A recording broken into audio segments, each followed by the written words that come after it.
예, 걸리면 죽는다. 오늘 누가 죽을지 모르겠네. 최진영 변호사 나오셨어요? 네, 반갑습니다. 최진영입니다. 원영섭 변호사입니다. 예, 안녕하세요. 원영섭 변호사입니다. 오늘 누굴 잡으려고? 제 명이죠. 한 명밖에 없습니다. 한 명밖에 한 없어요. 명밖에 없어요. 예. 한 명만 팬다. 예. 오늘 이재명이가 기소됐는데 네. 자, 최진영 변호사 먼저 시작해 주세요. 대한민국 만세. 예. 그렇습니다. 사실은 아침에도 저도 뭐 방송하면서 하이파이브로 시작했는데요. 검찰이 이제 돈값한다. 뭐 이렇게 얘기를 하고요. 지난 6월 7일 날 이화영 전 경기도 평화부지사에 대한 재판이 판결이 선고가 있었지 않습니까? 뭐 많이들 아마 고 박사님도 말씀하셨겠지만 이재명 운명의 날. 저는 조금 더 심하게 표현한다고 하면은 이재명 제1차 정치 사망 선고일 이렇게 예측을 했었었는데 그 예측이 오늘 나온 판결문을 봤더니만 그대로 맞아 떨어졌습니다. 아마 오늘 많은 분들이 익명화된 291쪽짜리 그 이화영 부지사의 판결문을 보신 분들이 많았을 것이고 그것을 바탕으로 해서 동아일보 같은 경우에도 단독 기사를 쏟아냈고 다른 기사들도 많이 냈는데요. 저는 그 생각을 했습니다. 그걸 읽어보면서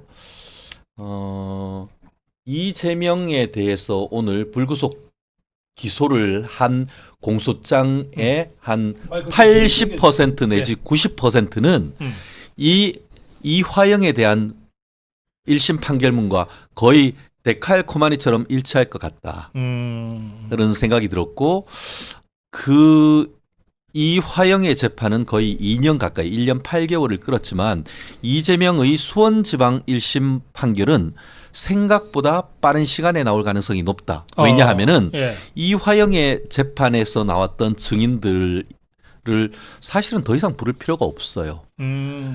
검찰에서 수사했는 것은 뭐 검수완박하면서 검찰 조사의 증거 능력을 부인해버리면 사실 쓰레기 만들어버리는 거지만 뭐 그거 하려고 검수완박했던 거죠.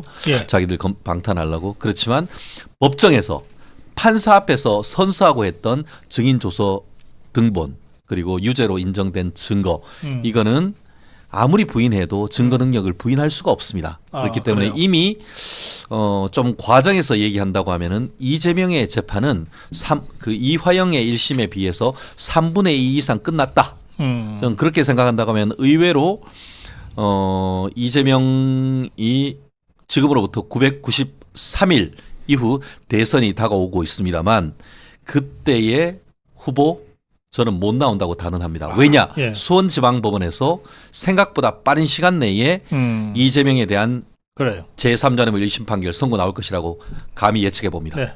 원영섭 변호사. 저는 그 이번에 이화영 부지사에 대한 판결문을 보면서 여기에서 제일 중요한 게 왜 도대체 북한에 돈을 보냈느냐는 거예요. 그거를 굉장히 구체적으로 설치를 했습니다. 재판부가? 재판부에서 그 2018년 9월에 남북 정상회담과 관련된 특별수행단을 짜요. 문재인 정부에서. 거기서 이제 박원순 들어가고 최문순 들어갔는데 거기서 이재명 경기지사가 빠지는 거예요. 빠졌어요. 그러니까 빠지니까 이재명 경기지사 입장에서는 아니 나는 도대체 왜 빠지는 거냐 하는 문제도 있었고 지 경쟁자인 박원순이 있는데 박원순이 들어갔는데 그래서 사실은 민주당에서는 다음 주자로 문재인 대통령이 그 박원순을 찍었다.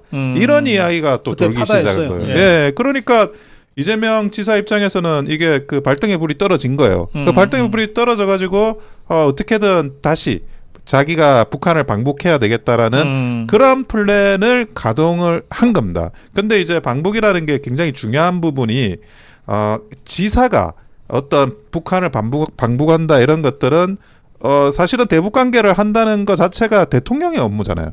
대선을 나가야 되는 입장에서는 대통령의 업무, 외교, 뭐 남북 관계 이런 것들을 자기가 이제 한번 해본다는 거는 대권 주자로서 발돋움할 수 있는 기회였는데 그 기회를 이제 박원순한테만 준 거예요.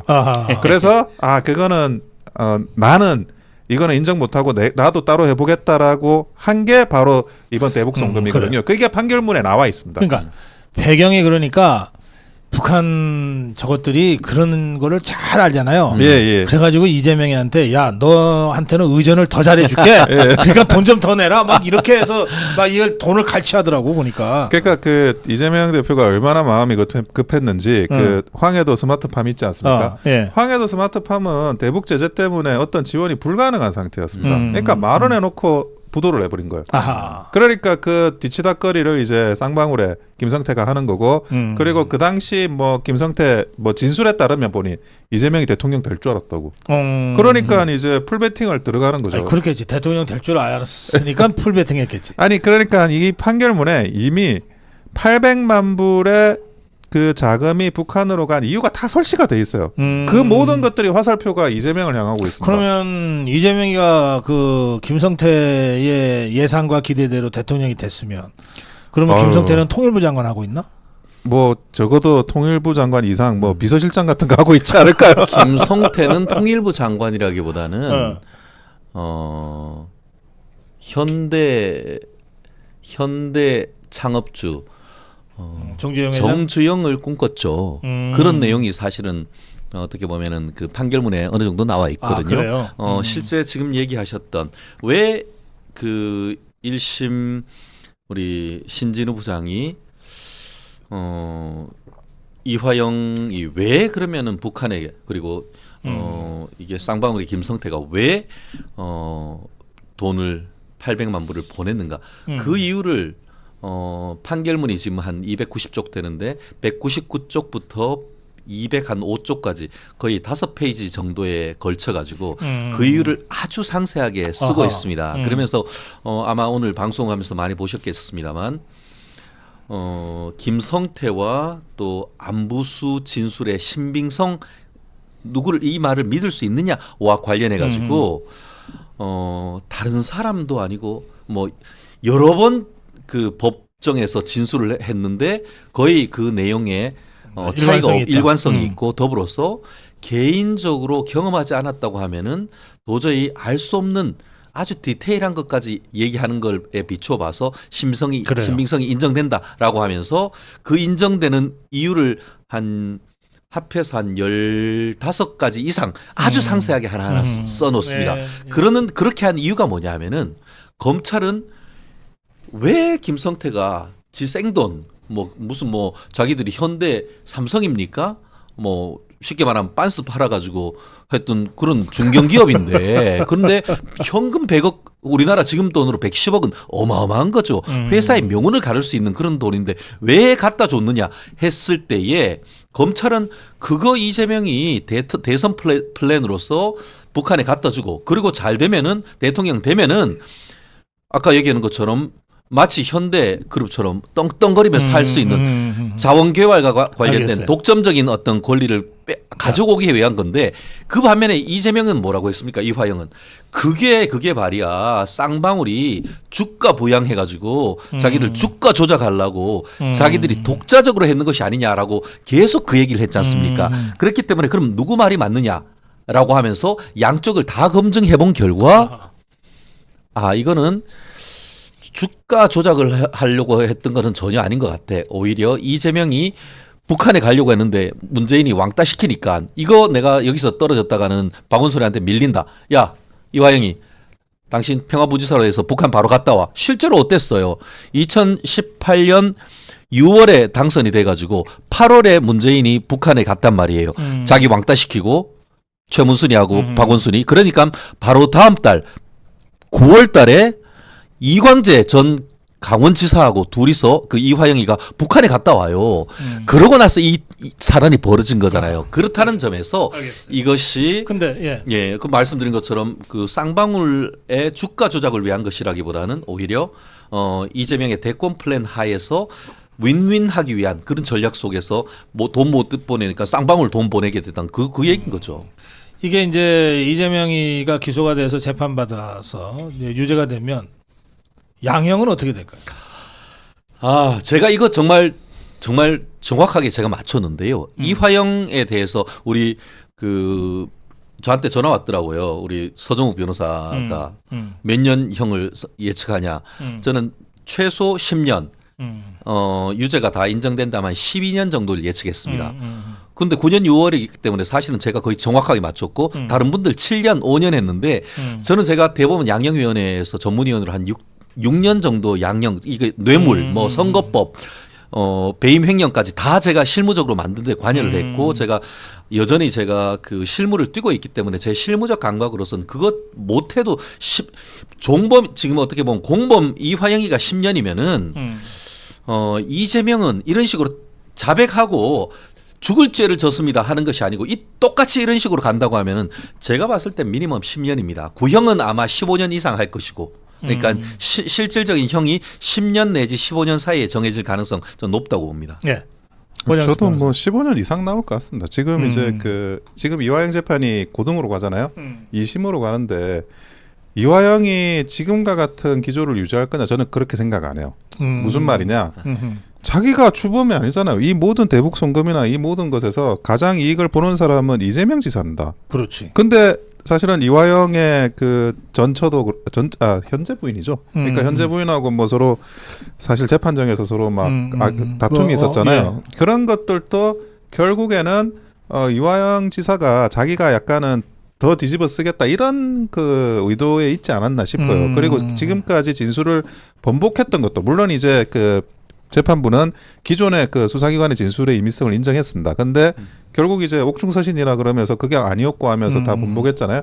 그러면 그거 자체도 제 생각에는 이재명 그 대표를 보호해 주려고 했던 것 같아요. 근데 지금 와가지고 이걸 보호할 수 있냐는 거예요. 2심 가서. 2심 가서는 제가 볼 때는 결코 보호할 생각이 없어질 수 있다. 그러면 이제 이재명 대표 쪽으로 죄를 미는 거죠.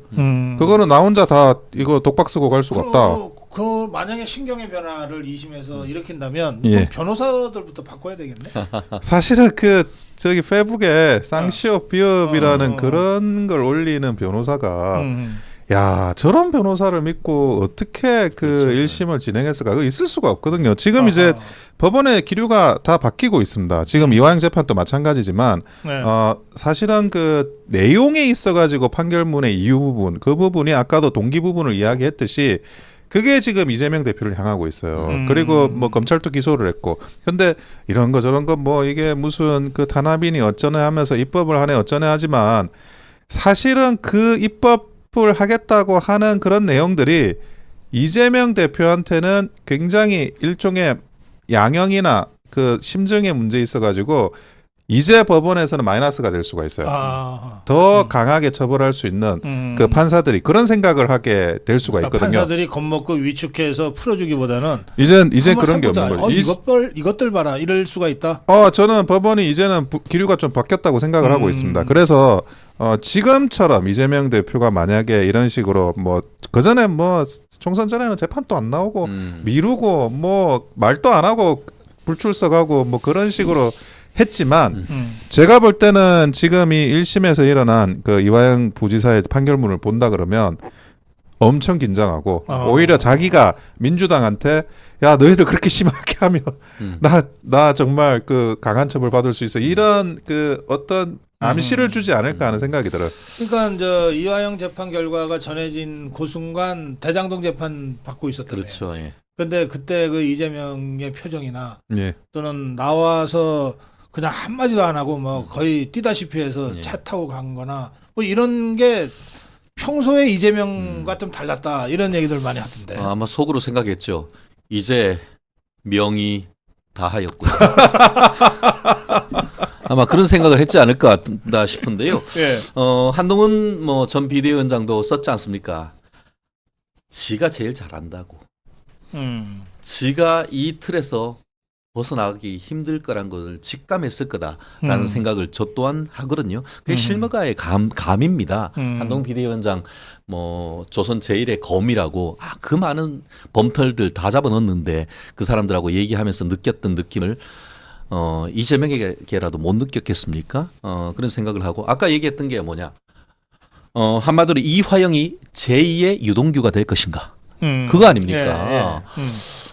사실 1시간 반 가까이 그 1심 판결 선고하는 과정에서 이화영은 눈을 지그시 감았고 뒤에 당신 정신 차려 했던 부인은 손을 파르르 떨었다는 것 아니겠습니까? 예전 같은 경우에는 뭐 어쨌든 작년 6월달에 한 4회에 걸쳐서 이재명 다 보고했다라고 얘기했다가 그거를 뭐 진술을 변경하고 했던 것은 결국 전체적인 여론의 흐름을 봤을 때에 민주당이 총선에 이길 것 같고 또 총선에 이길 경우에는 그걸 바탕으로 해서 이재명이 대선으로 직행할 수 있을 것 같다라는 믿음이 있었기 때문에 이재명에 대한 쉴드를 쳤다라고 저는 믿어 의심치 않습니다. 그렇지만 지금 이 시점에 냉철하게 생각했을 때에 과연 이재명이 나를 구원해 줄 수 있을 것인가 이런 생각을 하게 될 것이고 향후에 어떤 법정 제가 오늘 아침에도 방송을 했는데 조만간 이재명이하고 이화영이가 손잡고 같은 법정에 들어갈 것이다 했는데 오늘 오후에 기소를 해버려가지고 제 예측이 그대로 맞았는데요. 마치 옛날에 그 전두환 전 대통령하고 노태우 전 대통령이 그 비자금 뭐 이런 걸로 해서 같은 법정에 섰던 그 사진이 아직까지 남아 있지 않습니까? 예. 그와 같은 모습이 그대로 재현될 것이고 자, 그런데 전 그렇게 예측을 합니다. 그 우리가 걸리면 죽는다 이렇게 코너를 하고 있잖아요. 예. 그러니까 뭐 여러 할 거 없어요. 오늘은 이재명이 하나만 합시다. 그러니까 이화영이가 선거를 지구들이 압승을 한 후에 이제 선거 공판이 있었잖아요. 그렇죠. 그러니까 뭐 무죄 방면을 혹시 기대했을지도 몰라요. 이화영이 입장에서는. 그리고 이재명이를 위해서 지가 다 뒤집어 쓰고 뭐 진술 번복까지 하고 뭐 회유당했다고까지 주장하고 할 수 있는 거 다 했잖아. 갇혀 있는 상태에서 할 수 있는 거 다 했잖아. 예. 그리고 제 뭐 아내라는 여자한테서 막 그런 소리까지 들어가면서 했잖아. 그러니까 뭐 무죄까지는 아니더라도 뭐 집유라든지 뭐 이런 거 기대했을 가능성이 높지 않아요? 저는 참 세상 이치가 참 절묘한 게요. 저는 그 어제 이 사건을 보면서 누가 떠올랐냐. 아마 비슷한 생각했을 분들 많을 것 같은데 트바로티, 김호중 생각이 났습니다. 왜 그럴까요? 김호중이 술 먹고 운전했는데 그거 아니라고 딱 잡아떼면서 조직적으로 은폐했죠. 예, 은폐. 그게 사법 방해잖아요. 그랬는데 어떻게 됐죠? 경찰과 검찰이 이거 봐라 정말 사법 방해 아니야 하면서 진짜 열심히 해가지고 구속시켜 버렸잖아요. 예, 다 밝혀냈죠. 이게 이재명하고 거의 똑같단 말이에요. 마치 김호중이 구속영장이 발부한 날 그 한겨레 신문에서 사법 방해 윤호중 진짜 본때를 보였다. 김호중 예. 죄송합니다. 예. 김호중 이게 진짜 정의구현했다라는 취지의 사설을 썼습니다. 저는 그걸 보면서 김호중을 이재명으로 바꾸면은 이건 싱크로율 100%더라고요. 그래요. 예. 근데 마치 그런 것처럼 좀 전에 우리 그 변호사님도 얘기했지만 전체적인 흐름이 이제 전체적인 사법부의 흐름이 이런 사법 방해 행위에 대해서 아주 엄벌로 간다는 거다. 그런 흐름에서 첫 판결이 바로 이거기 때문에 예. 향후에 이재명에도 그런 흐름으로 가지 않을까 싶습니다. 근데 이제 그 지금 이화영 부지사의 판결문의 핵심은 뇌물죄거든요. 예. 뇌물죄가 이제 그 300만 불의 이화영에 대해서는 뇌물죄. 뇌물죄인데 근데 뇌물죄는 보통 그 사람의 입으로 좌우가 돼요. 증거관계가 말로 그 사람이 무슨 말을 했느냐 무슨 말을 안 했느냐 그러면 이게 어떤 일이 일어나냐면 예를 들어 진술을 번복했다든지 아니면 뭐 그게 일관되지 않았다든지 아니 그 쌍방울의 김성태가 무슨 말을 했든지 간에 법원에서 그거는 안 믿겠다. 신빙성이 낮다. 그냥 이래버리면 끝나는 거예요. 아하. 그러니까 이게 무슨 뭐 물적인 증거라는 게 뇌물죄라는 게 있을 수가 없잖아요.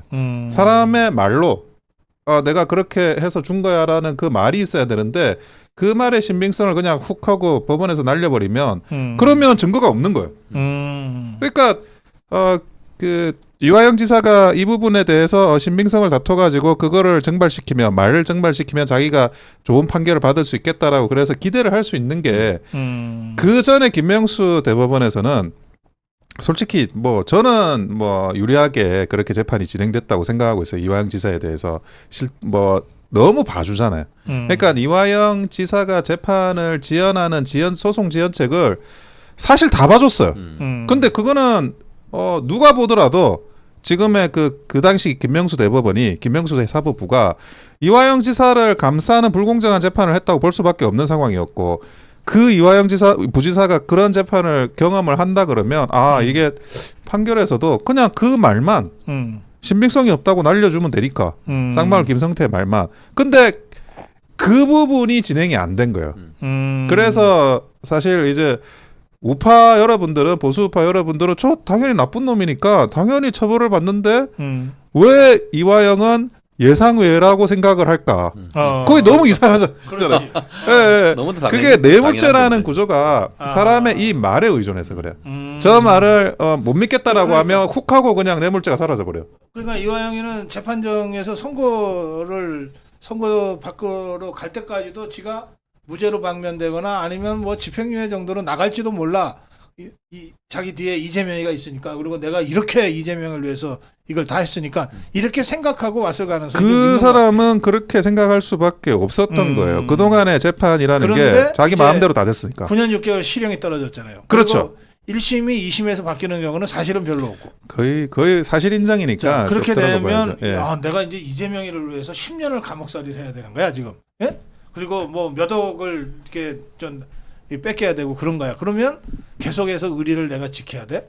이렇게 되는 거겠죠. 그리고 그게 일부가 혐의가 인정이 안 된 게 있어요. 그걸 검찰이 항소했거든요. 이번에 항소했죠. 그러니까 그게 또 추가되면 10년보다 훌쩍 넘어가 버릴 수가 있습니다. 그래서 지금 원영섭 변호사는 2심에서는 이화영이가 자기를 살기 위해서라도 1심과는 다르게 이재명의 범죄를 인정하고 폭로하는 식의 유동규처럼 될 가능성이 있다. 이재명 대표는 집행유예만 받으면 끝이에요. 피선거권이 날아가요. 대통령 될 일이 없어요. 사실 이 모든 것들이 대통령이 될까봐 일어난 일이잖아요. 이화영이가 그런 정도 법률 지식은 있다고 봐야지. 이화영이 이번에 변호사 바꾸면 만약에 없어도 감옥에 가면 잘 가르쳐줘요. 그게 다 전문가들이에요. 아, 그렇지. 거기 진짜 전문가들이야. 깜빵 동기들이 전문가들이라. 그래서 이제 이게 중형이 아니라 집행유예만 나와도 대통령이 못 나가면 자기는 이제 뒷배가 없어지는 거니까. 그렇죠. 그러니까 이제 현타하겠지. 이게 골 때리는 게요. 골 때리는 게요. 이게 9년 6개월 나왔잖아요. 네. 그런데 오늘 또 이재명이하고 공범으로 또 기소된 거예요. 그렇지. 오늘 바로 추가됐지. 네, 옛날에는 지가 쌍방울한테 카드 쓰고 카니발 등 차 3대인가 그런 것 같더라고요. 차 3대를 쓴 것 같은데 그 쌍방울 법인 카드로 해가지고 그걸로 해서 3억 얼마 뇌물 받은 거 그걸로 그 이화영이 뇌물은 그 뇌물이에요. 그런데 이번에 제3자 뇌물로 하면서는 이화영이하고 이재명이가 공범으로 또 기소된 거예요. 그러니까 이거는 뭐 현타 정도가 아니고 진짜 현실 자각 타임 지금 뒤통수를 완전 후레 맞은 거죠. 그러니까 9년 6개월은 9년 6개월대로 이재명이 이석은 이것대로 하니까 두 개 합치면은 파파 할머니 되고 할아버지 돼서 나올까 말까 이런 상황이니까 이제 현타가 오는 거지. 진짜 내가 제2의 유동규가 돼야 되느냐 이 고민 안 하겠어요? 자, 그래서 이화영이 1심 선고가 이재명이의 기소로 이어지고 그러면 이제 진짜 급해진 거잖아요. 그러니까 이재명이는 그냥 이것도 운명이다 하고 받아들이고 감옥 갈 준비를 하거나 아니면 야 이거 시간이 별로 없다. 빨리 윤석열 끌어내려야 되겠다. 라고 나가거나. 아니 그렇죠. 저는 뭐 두 가지 중에 빨리 끌어내리는 방법을 택할 가능성이 굉장히 높다고 생각해요. 본인은 사실은 뭐 탄핵이든 임기 단축 개헌이든 뭐든. 왜냐하면 자기가 이제 거의 192석 가지고 있고 8석 9석만 더 그 보완을 하면 그걸 진행을 시킬 수 있지 않습니까? 그래서 임기를 어떻게든 단축시켜 가지고 재판이 확정되기 전에 자기가 대통령 선거에 나갈 수 있는 그 활로를 열 거라고 생각은 합니다. 근데 그 부분과 관련해서 과연 그렇게 될 수 있을까? 그게 뭐 그 탄핵이라고 하더라도 뭐 탄핵 사유가 있어야 탄핵을 하고 그리고 이제 이재명이 하려고 하는 그런 임기 단축의 시도가 더 노골화될수록 저는 반드시 그거는 국민들로부터 역풍을 받을 수밖에 없다고 생각을 하거든요. 지금 이제 뭐 아니면 도예요. 죽게 아니면 살게요 이재명 대표는. 그래서 이재명 대표가 가지고 있는 그런 어떤 그 벼랑 끝에 몰린 그런 상황들을 국민의힘도 윤석열 정부도 잘 생각하고 대처할 필요가 있다는 거죠. 그래요. 그렇게 이제 두 번째 길 최대한 빨리 윤석열 대통령을 탄핵해서 조기 대선으로 가서 지가 대통령이 되는 그거를 선택하려고 하겠지만 뜻대로 잘 안 될 거다. 이게 원영석 변호사의 분석 예측이었어요. 똑같네. 예. 그러면 이제 얘기 안 듣고 다음 주제로 짧게만 얘기를 드린다고 하면은 결국 공격이 최선의 방어다라고 생각을 하겠죠. 그렇기 네. 때문에 1일 1특검법 발의하는 건 아니겠습니까? 민주당에서. 근데 문제는 이제 거기에 걸림돌이 자꾸 나오는 건 아닙니까? 한마디로 그 민주당 22대 국회가 들어서서 1호 민주당 내 그 당헌 당규 개정안이 이재명 총재 등극법 아닙니까? 뭐 어떻게 보면 그 1년 남겨두고 당권 대권 분리해서 해야 되는데 그것도 예외 규정되고 또 그러고 부정부패 비리로 해가지고 기소되면은 당원권 정지되는 거 그것도 싹 없애버리고 근데 그거에 대해서 내부적으로 이번 판결이 나니까 7인회네 뭐니 하면서 이재명 가장 가까웠던 사람이라고 불리는 사람들이 지금 살짝 반기를 드잖아요. 이제 벌써 권력의 냄새를 민주당 내에서도 좀 맡는 것 같다는 그런 느낌이 강하게 드는 것 같습니다. 여기 재밌는 댓글이 하나 있어요. 예, 짜밍은 그러니까 이재명이죠. 네. 만배도 없고 순일이도 없어서 쫄리겠다. 근데 그러고 보니까 진짜 만배도 없고 순일이도 없고 진상이도 없고 용의도 없네. 재밌는 거 얘기 드릴까요? 유동규 씨의 변호인들이 있는 로펌에 권순일이라고 하죠. 권순일이가 고문으로 들어갔습니다. 아 그래요? 뭐 지나가는 얘기지만 약간 그런데, 코미디 같아요. 예. 아니 실제로 이게 김만배다, 권순일이다, 뭐 정진상이다, 김용이다. 이자들이 이재명이야 맺은 관계와 이자들은 다 지금 감옥에 가 있거나 그렇죠. 또는 뭐 활동이 안 되잖아요. 사람도 못 만나고. 그런데 지금 이제 이재명이 주위에 뭐 이를테면은 무슨 박찬대가 원내대표를 함내, 뭐 정성호가 좌장을 함내, 뭐 그러고들 있는데 이들과의 관계하고 이자들과의 관계 좀 다르죠? 완전히 다르죠. 완전히 다르죠. 뭐 사실 말씀하신 것처럼 내 측근이라고 하면은 정진상이하고 김용희 정도는 돼야지라고 했고 실제로 거기 같은 경우에는 이재명이 성남시장 할 때부터 거의 생사고락을 같이 했지 않습니까? 그러면서 정진상이 같은 경우에는 유동규 씨하고 같이 모인 자리에서 도원 결의해가지고 우리 대통령 만들어보자라고 했고 그러면서 팔다리는 죽어도 머리는 죽으면 안 된다라고 매일 그랬다는 거 아닙니까? 유동규한테. 수령론이에요, 그게. 그게 수령론, V론 아닙니까? 그게. 수령론이에요. 그래서 V만 살아 있으면은 어떻게든 우리가 산다. 그게 바로 지금 전에 통진당 이석기하고 똑같은 거예요, 이게. 그게 결국 경기 동부연합에서 나오는 것이고 그게 정진상이하고 연결되는 것은 섬뜩할 정도로 데칼코마니 같단 말이에요. 그런데 지금 얘기한 것처럼 뭐 사부연수원 동기였던 지금 그 우리 오선의 정성호 정성호 의원이라든가 다른 사람들 같은 경우에는 결이 상당히 다르죠. 그렇기 때문에 그러면 지금 저 이재명이 굉장히 외롭겠네. 외롭죠. 외롭죠. 저는 이런 다 부분을 깨놓고 정말 의논할 만한 상대가 지금 하나도 없다는 거 아니야. 저는 김혜경이랑 그런 거 의논할까? 손잡고 달달 떨겠죠. 아니, 저는 이런 부분을 또 생각하는데 그러니까 민주당 내에서 이재명이 사라질 때 다른 대선 후보로 내세울 수 있는 사람이 누굴까? 여기에 대해서 만약 조금이라도 그 대체제가 있다 그러면 바로 버릴 거예요. 그렇죠. 근데 바로 버릴 건데 그 대체제가 사실은 또 그것도 뚜렷하지 않아요. 그런데 김경수 같은 경우에는 아직 복권이 안 돼 있죠. 조국 같은 경우에는 그 당 밖에 그 조국 조국에는 이재명이보다 먼저 들어가겠지. 그렇죠. 일단. 그렇죠. 지금부터 분위기면 이강인이 한 골 넣더라고. 아니 그러니까 이재명 대표가 기대는 거는 민주당 내 나를 대체할 수 있는 대선에 나갈 수 있는 주자가 있는 거냐. 이거를 굉장히 적극적으로 어필할 가능성이 있습니다. 그래서 만약에 어떤 싹이 보인다 대선 주자에 조금이라도 이제 그 대선 주자 비스무리한 야심을 드러내는 사람이 있으면 죽이려고 할 거예요. 예. 그래서 지금 또 사실 큰 구치라고 할 만한 그런 친구들을 총선에 많이 죽였잖아요. 예, 그렇게 이제 계속 그 지금 현재 이후에 전국도 그렇게 운영할 가능성이 높고 그런데 그런 것들이 결국에는 이제 그 민주당 내부를 약간 황폐화시키는 그런 작용이 알겠습니다. 될 수가 있는 거죠. 자, 예, 걸리면 죽는다. 네네. 예. 오늘 이재명을 다뤘습니다. 마무리할게요. 아니 먹고 힘내서 또 해야 되는 거 아니에요 이거? 예. 저희도 하나 주시는 거죠. 이게 100년짜리 산삼은 예. DNA 지문 인식 방법으로 해서 99% 이 비슷하게 만들어낸 인공 배양한 거예요. 그러니까 99년 산삼이다 생각하시면 돼요. 오. 이거 양이 꽤 돼요. 예. 보통 스틱은 이게 10ml인데 이거는 20ml. 20mg.